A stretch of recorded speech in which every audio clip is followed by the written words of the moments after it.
Selwyn, we're heading into round one finally. It's been a big pre-season, so first injury report of the year.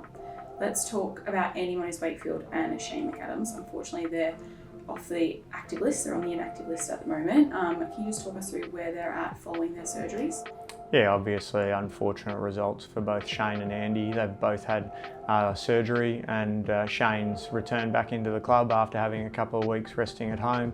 Andy's still resting and recovering, but both of those guys are in good spirits, and the boys have gotten around them. We'll continue to work with them individually on the best plan forward as they return, across the 9 to 12 month mark. Coming off the back of some pre-season matches, we did have some injuries, unfortunately. JVR was subbed out of the game last week with that back strain, it seemed.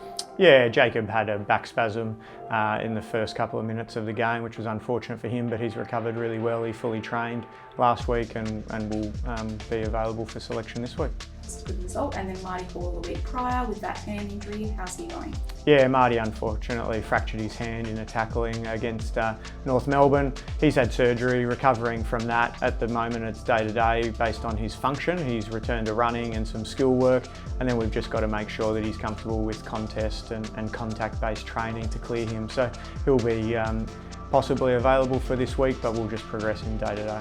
Fingers crossed. And we also have two hammies from throughout the pre-season, obviously different levels. We had Judd McVie and then Jake Melcham as well. How are they looking prior to the season? Yeah, so Judd's recovering from his hamstring strain from a few weeks ago. He's returned to some skill-based conditioning and high-speed running. He'll look to ramp that up with a little bit of training integration this week and continue to build forward over the coming weeks. Jake Melcham's had a frustrating pre-season with a couple of hamstring injuries, but he's in a really good training block. He's been exposed to some high-speed and sprint training, and then will integrate into training this week with a likely return in round 3. And we also know about Colton's stress fracture in his back. How's he going with that? Where's he at in his rehab?